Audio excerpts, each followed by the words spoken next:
The following program is suitable for general audience of any age.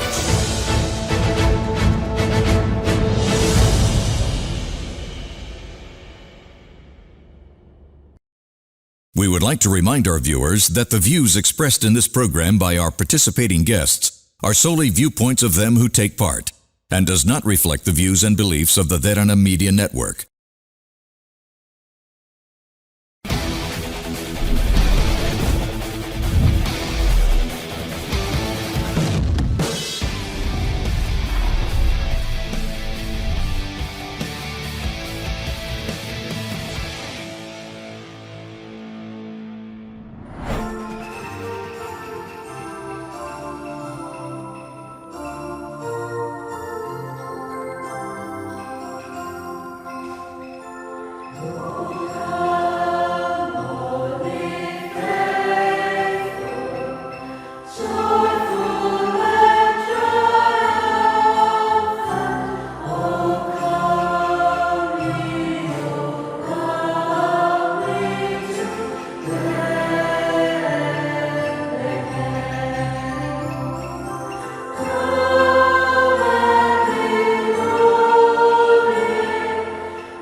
Good evening and welcome to a brand new episode of Gen XYZ here on Other Derana News Channel. We're actually here at St. John Dalberstone Church in Thalangama. We are joining in with a couple of people today. First of all, I'd like to introduce to you Reverend Father Samith Rangana, who is with us, who is the parish priest of this church and also the principal of St. Nicholas International College right here as well. And we also, to my right, we have Shanali Fernando and Manish Pereira, who are the youth of this church and will be representing the youth of this church for this interview. Thank you so much, Father, for being a part of this show. Thank you so much for being here. My first question is, now actually let me give a bit of a background as to this church, because I actually got to know a little fun fact from Father as well, that this church is the only church in the entire world that is dedicated to the Saint John d'Albert Stone in the entire world. Even though he's an Italian saint, even Italy doesn't have a church dedicated to him. So it's honestly one of the pride, and I think pride of Sri Lanka, that we can actually say that we are one in the entire globe. But my first question, Father, I want to direct to you, because I think you are the best person to answer this question now, looking at the current situation in Sri Lanka as a result of Cyclone Ditwa. This year has been rough, to say the least, Father. And it obviously affected a lot of people. Do you think we should still celebrate the season of Christmas? And if so, Father, how should we go about it? Certainly. This year, more than ever, we must celebrate Christmas. Precisely because real Christmas isn't about perfect decorations or lavish making. The real meaning of Christmas is the celebration of God becoming man.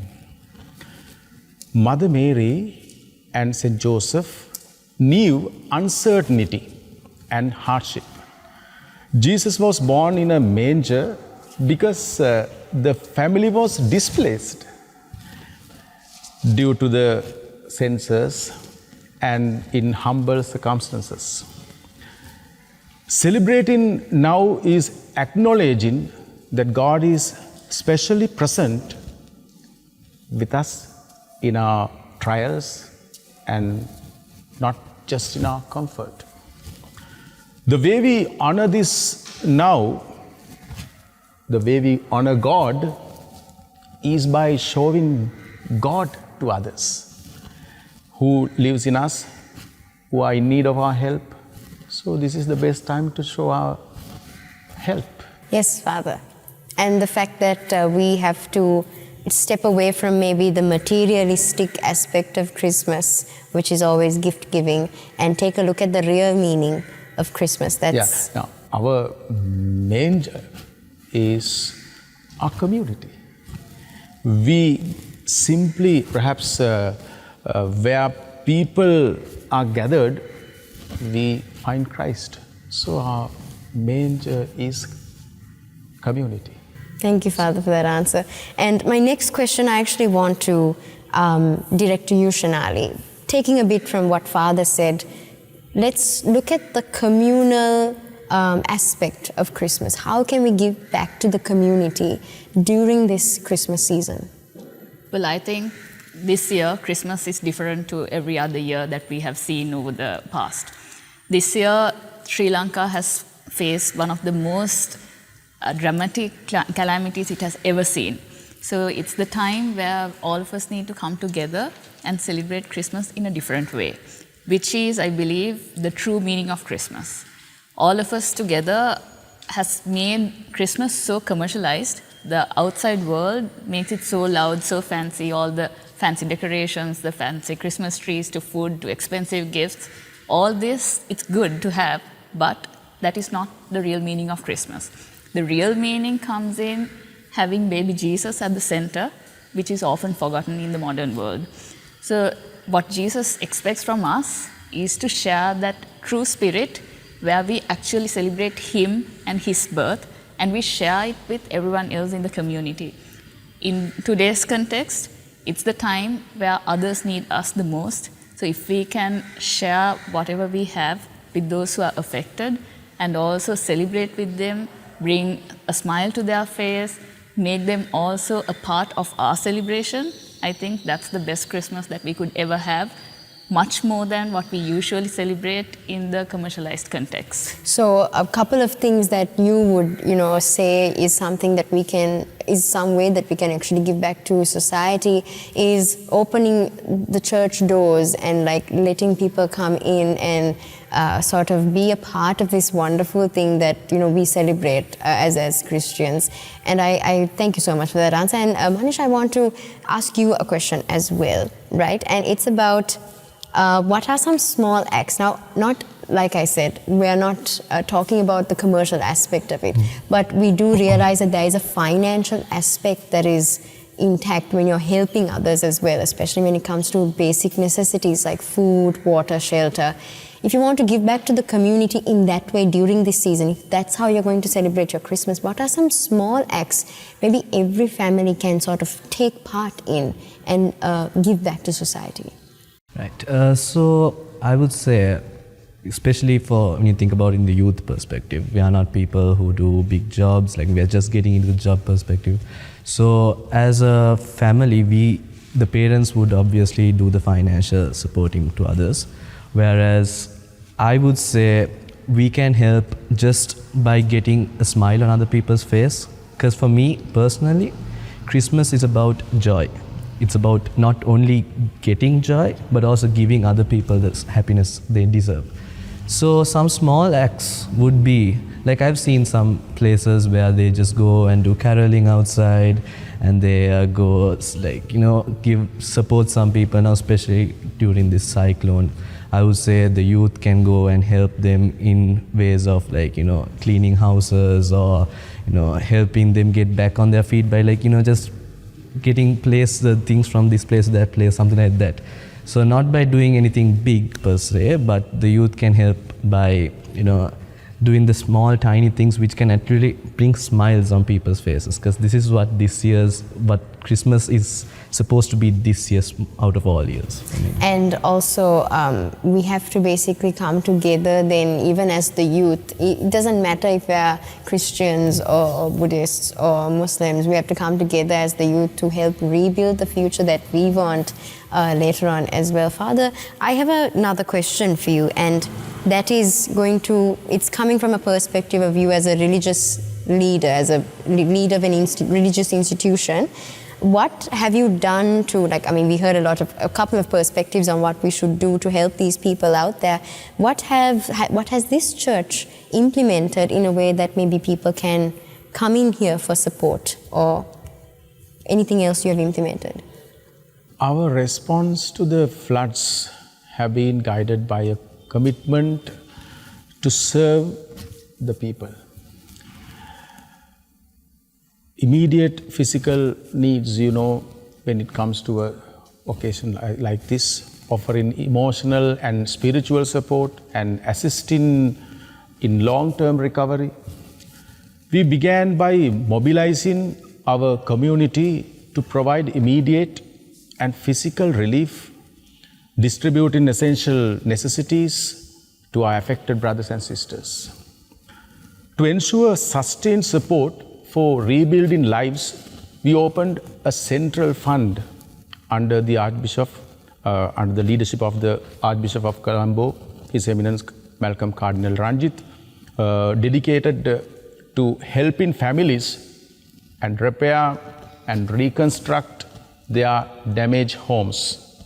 Recognizing the profound emotional and psychological toll of such a disaster, we also formed dedicated teams to provide counseling and motivation to the affected, while simultaneously holding regular prayer sessions to invoke God's blessings and offer spiritual comfort and hope to those families.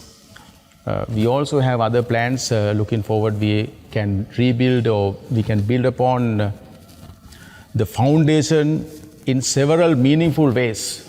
We can expand the reach and capacity of our rebuilding fund through broader appeals, and also we can ensure them that we are there for them. So we have a lot of other plans. Those are some of the things we have already implemented. Father, thank you so much. I want to take a bit of what he said. Like I said, now the emotional support aspect, a lot of people are emotionally exhausted, mentally exhausted, because some of them have lost their entire livelihoods. Some of them lost dear loved ones, their friends. They've lost a lot of the children who were supposed to sit for their A-level examination. It's postponed until further notice. And to those, how, Shanali, do you think that we can, in this festive season, how can we help them from avoiding it from being overwhelming? Because Christmas is a big event. As you also said, it's very fancy, very loud. So how can we stop it from being an overwhelming experience for these people? Well, yes, as you said, I also feel that especially the youth is very emotionally tired. There's so much of pressure on the youth on social media and on different types of media that the youth is now into to make it look so loud and fancy. But behind the filters, behind all those photos, behind all those screens, there is a tired youth that is struggling with emotions. So I believe Christmas is not just about being fancy and loud, but as the old Christmas carol, The Silent Night says, Jesus came into the world in a very silent, calm night with no announcements, no public appearances, but still, after 2025 years, we still talk about Jesus' birth, and that is what we really celebrate. So it's not about doing something big, but about doing maybe things less, but in a more meaningful way. So if we can really focus on the real reason for the season, then I think going on social media and showing the world what has been shown as Christmas commercially is not needed anymore. But you need to accept the fact that Christmas has a much bigger meaning, and you need to live that meaning throughout this season, where you share with others, you bring smiles to other people's faces, and you become a pillar of support to others emotionally. Especially us as the youth, even in our church, we have different programs where we become a lending ear to someone else who needs support. This is a time where people are they speak a lot, but there's no one to listen. So we become a part of support where we listen to other stories, and we have our own charity programs where we reach out to others, both in emotional aspects, and also we try to help them celebrate as well. It's not just us, but it's the whole community. So all of us coming together, I believe, is true Christmas to us. Yeah, and like you said, there are programs that you specifically host, like maybe prayer circles, and like you said, for charity you all have tills, you all collect money during services and sort of accumulate that into and then put it into your charity work as well. So obviously the church, not only this church, all churches are actually doing a lot of work when it comes to relief. But Manish, the other question I wanted to ask you was, now we've already established the fact that the true meaning of Christmas has changed and has gone completely, maybe like completely out of what it's supposed to be originally. Why do you think it has changed? And do you think that maybe, do you think we should completely strip it off of all of these decorations and parties? Or how can do we need to balance both? What's your answer? Personally, as a youth, I would say the true meaning of Christmas has not changed. At least that's what I think. The true meaning of Christmas hasn't changed, but the way you celebrate Christmas is how it's changed. So I would say back in the day, the way Christmas was celebrated was where all the people around the area just come and in a small scale, quietly, they just do like a lunch or like just be there and sing a bunch of carols. It's like that. But presently, the way they celebrate is, gift giving is going in a big scale, where people go buy gifts and then decorations are really big. But I would say that is also a place where unity is come through, where people come together to do something. So the togetherness in Christmas spirit is still happening. So I would say the meaning of Christmas, the generosity, the love has not changed.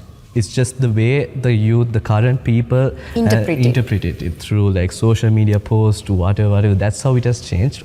Personally, that's what I would say. So you think that I think we should have a balance of both, yes, right?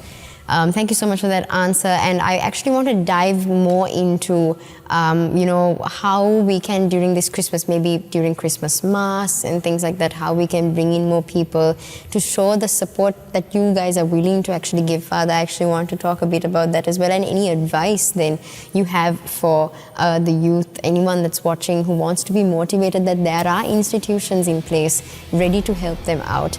And we'll actually get right into it right after this short commercial break. You're watching Gen XYZ on Other Derana News Channel. We'll be right back. Stay tuned.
Welcome back to Gen XYZ, and as we mentioned prior, we're actually here at St. John Dalbostone Church in Thalangama. We're joined with the Father Reverend of this parish and two of our youth members, and we are talking about the topic of how we can celebrate Christmas after the recent flooding incident in Sri Lanka, and how we can give back to society and the community and bring out the true meaning of what Christmas is really supposed to be about. Father, my first question is directed to you.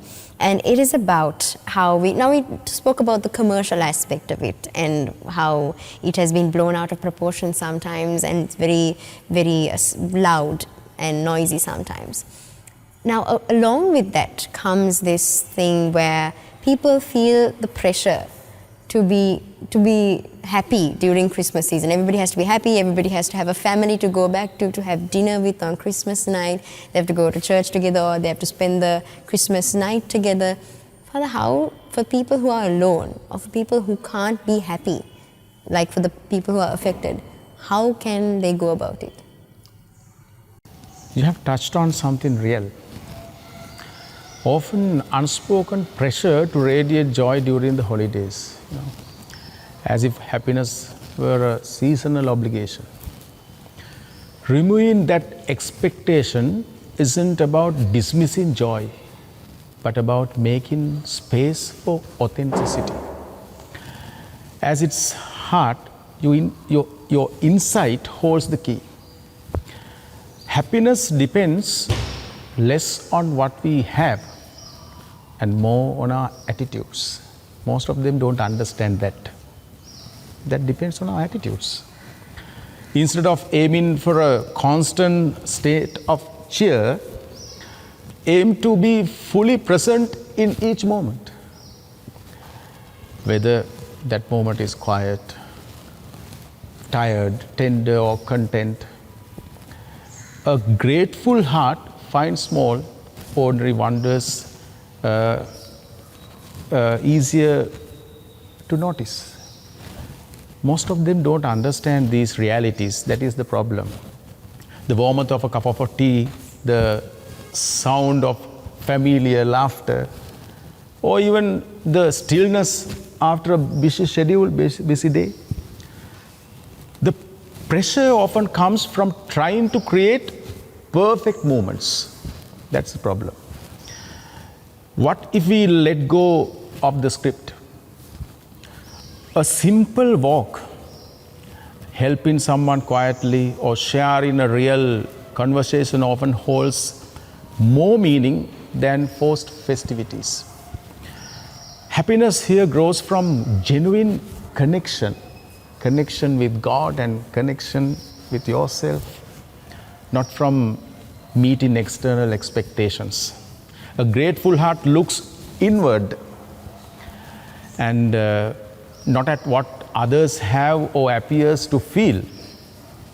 It finds contentment in less. Very important to understand the realities. When we appreciate what is instead of what should be, we free ourselves from the pressure to manufacture a certain kind of holiday.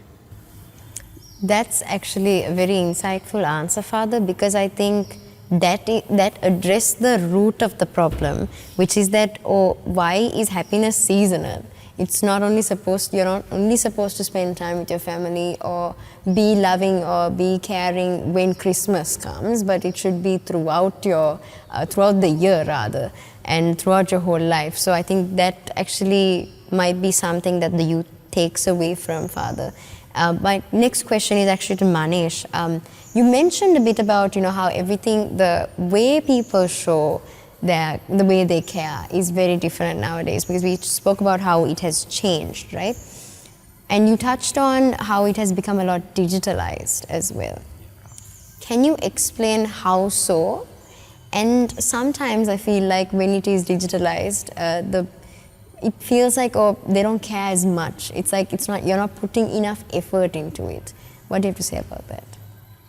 Yes, so that is true. The youth has been, or is still very into the digital aspect. Because if you think about digital wise, it's like the growth of the youth spending time on phones or whatever is very high. So yes, I agree that if they want to prioritize Christmas and make it feel wholesome, they need to put a bit more effort into doing activities. Because what I have seen or heard from friends and family is, because at least at my house, my parents tell me you have to make the Christmas a very magical thing, because all your family and friends are going to come. So you have to spend a lot of time putting effort into this Christmas in whatever way you want, but it has to be traditional and cultural. So when parents give incentives for children to do something for Christmas, they have to spend less time on phones, and also then the meaning of Christmas is wholesome.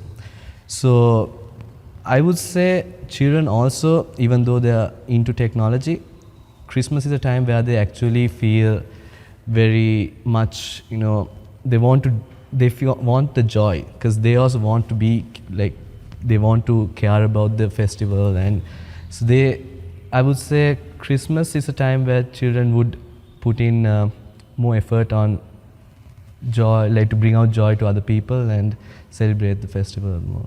So Yeah. can I come in? Yes, yeah, sure. Youth Association, we believe that the youth in the modern era moves along with technology and digitalization. So we make use of their talents to spread the message not only during Christmas but throughout the year, especially during this time. We use their talents via digital media to spread so many different things that we want the broader community to know. For example, we have a specific dedicated set of members who are working on our media side. And also we have our own broadcast groups where we share the message with the entire parish. It's not just with the youth. So the ideas, the different things that the youth comes up with, they have very nice ideas. So all those we put into digital media and in ways that maybe the older community doesn't even think of. So the new things are shared through their talents, and the digitalization, the technology, everything is used in a better way rather than just scrolling on social media for things that are not of use for anyone. So I believe putting your talents into something that's valuable for everyone and using digitalization for a better cause in the youth is something good that we do in our youth association. Yeah, and thank you, Shanali. I want to ask you this next question. We spoke about, as Father said, happiness and giving and loving isn't supposed to be seasonal. Now, what happens when Christmas finishes? I know the celebratory events don't really stop until next year for most people, but what happens when that season finishes? What happens when the lights turn off and the decorations are taken down? How can we change it this year at least? And what can we do as the youth to change that perspective? Well, I too believe that happiness is not seasonal, it should not be. So it's all about how we perceive it and what our attitude towards it is. So of course, Christmas being a holiday season for majority, it becomes a season of celebration. But even after that, especially as the youth, we create opportunities for the youth to come together to celebrate and to celebrate things that are not considered as significant outside in the larger community. We make it a point where simple things are seen as successes. We make it a point where people come together. When we come to the youth association, we sit in a circle where no one becomes a priority, everyone is equal. Everyone gets equal opportunity to share their ideas. Everyone gets equal opportunity to become a part of the larger community. So we have our different programs, we have our different agendas, so we have our prayer services, we touch into different aspects. It's not just religious, we have our social part of it, the media part of it, the celebrating part of it, fun side of it, we have our sports days, we have our fun days, everything put together. The happiness does not stop just after Christmas. It's a thing that continues for the rest of the year as well. And there are days when we celebrate together with the community. So happiness is a choice, and I believe we spread that through our church, through our youth association, and through different messages that we share. So I invite all of you who are watching us today to make that choice, to celebrate things that are simple, and it doesn't necessarily have to be big things that the outer world sees. And Manish, another question I have for you is, now we were talking about how, whatever said and done, Christmas is a religious festival, right? Now, for those of you who don't want to be religious, who may have lost faith because of the effect, what happened to them, because some people have lost their entire families, how can they look towards faith or a festivity that is based around the faith when things like that has happened? So if you think of it in the point of religious side, where people lose faith, as you said, when some disaster like this happens, it's very normal. But I would say for you to actually see the full presence of God's love is when you hit the rock bottom. So for me, Christmas is about renewal and hope.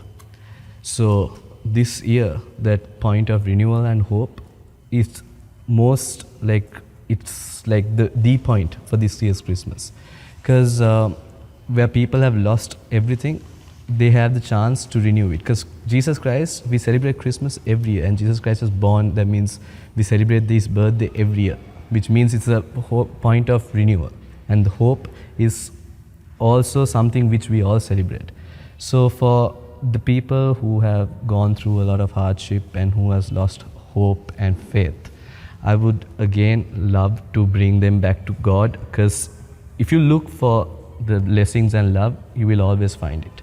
So that is where you again make your life start from that point onwards.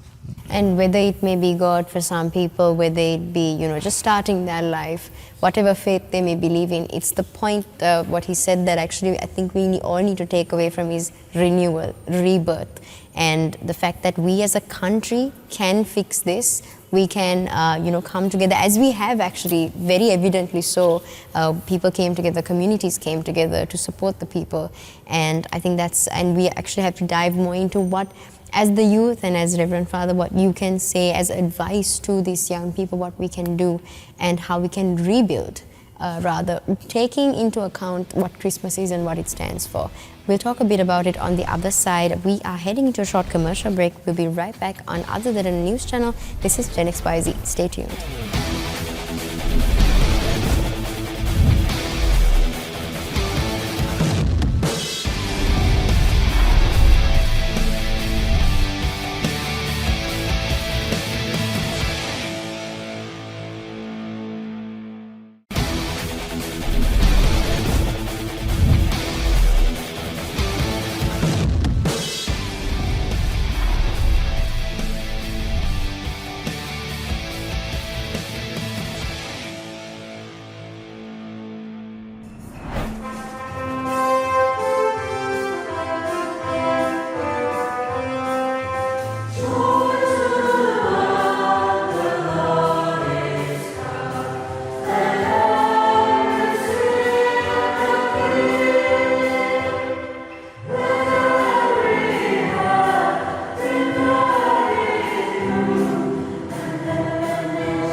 Hello and welcome back to Gen XYZ, and on this Christmas Eve we're bringing to you a very special Christmas edition right here at St. John Dalberstone Church in Thalangama. We are joined with the Father Reverend Parish Priest here and two of the youth members of this church as well, of this community, and we actually wanted to talk a bit about because we actually spoke about how it's not supposed to be materialistic, but we want to dive into the specifics on how we can celebrate this Christmas season after the recent floods. Father, my first question is directed to you. How can we celebrate this Christmas? Is it celebrating in the sense of maybe inviting people into church, maybe helping an affected neighbor?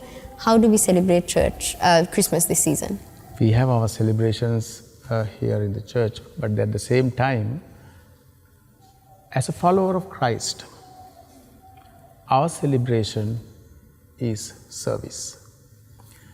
The most authentic way to celebrate the birth of Jesus is to serve one another, checking on the elderly, sharing a meal with someone who is alone, offering help with clean up at the situation. This is Christmas. And our gifts are acts of love. Sometimes people think always material things, but instead of material things or gifts, we give the gifts of the first Christmas, hospitality, practical care, and sharing what we have with others. Those are the things that we can do. And that is the most important thing as a follower of Christ we must do at this present age. And that's what this church obviously has implemented as well. And taking note from the message that Cardinal himself has said about, minimizing the decorations, taking away the flashy from Christmas. Now I want to ask you, Shanali, anything that, like I asked Father, what are specific ways maybe the youth can do this Christmas to involve the community in celebrating Christmas? Because there's no point in trying to take away Christmas off the market. It's not going to happen, right? What we can do is include these people. How can we do that? I believe the youth is a segment in the community that loves meeting up, especially with friends. So make this an opportunity to do meet up, and make sure when you meet up, it's not just the usual celebration that you have, but you include friends who are not in a position to celebrate as much as you, so that you become a support, you become a pillar of strength to those who are not capable of celebrating as much as you. And also do come to church. Church is open to everyone, the doors are open to everyone, and I believe it's not just Roman Catholic churches, but any other religious institution is open to anyone. When you go to a religious institute, it gives you the healing of heart. As I said before, celebration and happiness is a choice, and when you focus more on the inside than the outside, you get that healing of heart, and you get that sense of being self-satisfied, which is the biggest happiness, the biggest form of happiness that you could have. And one more thing that I believe in is that magic happens every day in our lives. Miracles happen every day in our lives. It's just that how we see makes us believe that those are miracles. If you see the magic in the everyday things, you do realize how many things that happens to us through the power of God. It may be in any religion. You don't have to be a Roman Catholic just because of Christmas. This message is to everyone in the youth, in the community at large. When you start seeing things in a beautiful way, you start living in a different way. And if you can understand that so much of magic is happening in your life, you will want to share that magic with others, and this world will become a much better place, a much nicer place to live in. And I think that's a wonderful, especially because it's something that anyone can take away from. It doesn't matter if you're a Christian, Catholic, Buddhist, Muslim, whatever you are. You can, doors are always open, you can come for Christmas Mass, you can be a part of the community, and you can feel like you are a part of something bigger. Now Manesh, my question to you then, anything else you think maybe as a family people can do to maybe bring, like for example, if you are living in the same neighborhood and parts of your neighbors were affected, how can you maybe include them in the Christmas festivities? Yeah, so like I said, Christmas is a celebration which is not only celebrated by the Catholics and Christians, it's celebrated by everyone, all races, all religions, all over the country, especially at this time of the year. This year actually, when Sri Lanka was affected badly, I would say even though you are affected by this floods and cyclone or not, it's a moral Sri Lankan right of yours to take care of your community. Bring in your neighbors in, share with them a meal, or during a Christmas time just go, and at least a simple greeting would go a long way. So I would say, yeah, you celebrate with so many people. You don't have to have that one selected crowd of people you celebrate. It doesn't have to only be family. It can be an affected neighbor. Yes, yeah. And when you say affected, it doesn't have to be only by this natural disaster. It can get affected by so many ways. You can lose someone who you love, or certain different ways. The art of Christmas, the message is togetherness, regardless of what race, what religion. It's just that you're together with everyone. Even in church, you can come meet with people and be with them. You might not even know that they might need people to talk to, and that togetherness can take it a long way. So yeah, regardless, just call in your neighbors, go visit people, your grandparents, your whoever, just be there and celebrate Christmas together with people. And that was actually a very eye-opening thing, because it's not only this recent disaster, there's a lot more things that people are going through, maybe financial burdens, maybe whatever else, loss of a loved one. So thank you so much for that answer. And my final question to you, Father, for today is any advice that you want to give the youth or the community or the country of advice during this Christmas, whether it's an advice, whether it's a message? What do you have to say? Yes. You are here on purpose. Your life, though short, a gift. Don't waste it chasing things that don't last. This Christmas, let that truth move you into action. Serve quietly, love practically, and love with wisdom. That is also very important. Most of them don't understand that. Love with wisdom and give from what you have. This is how we live meaningfully. That is how we honor the gift of our own lives. By becoming a gift to others. If you can become a gift to others, that is the best way to live. Live as God would have and make a positive difference. Thank you, Father, for that. And any word of advice to your friends, maybe colleagues, family members, whoever is watching this, any word of advice or a message you want to share this Christmas? Well, my word of advice to the large community is do not become a part of a rat race. Modern community is such where everyone is compared, and the moment you become a part of a comparison, you don't become yourself anymore, and you become a part of a rat race only.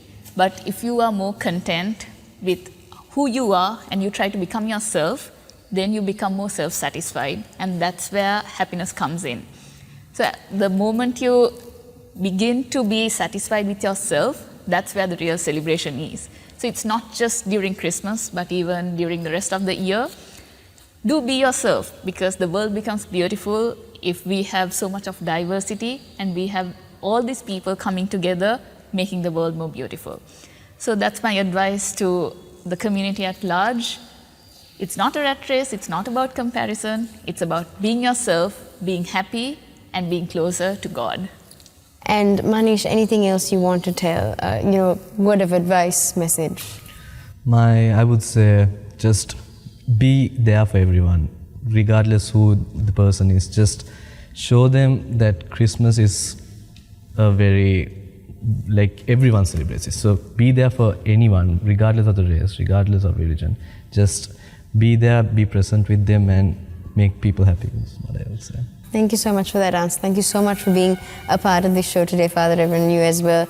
I think we actually gained a lot of knowledge on how to, as a religious institution, as a community, how we can come together during this Christmas season, take off the pressure, take off the loud noise, the decor, the lights, take it all down, and come to the original meaning of what Christianity as a religion maybe teaches, and also what Christmas specifically teaches, to give and to love.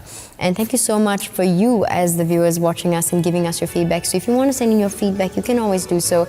Send in your feedback at our email feedback.adncenglish@derana.lk or via WhatsApp at 076-805-7933. But until then, we at Other Derana News Channel wish you a very Merry Christmas, and we'll see you next week, same time, same place on Other Derana News Channel. This is Gen XYZ.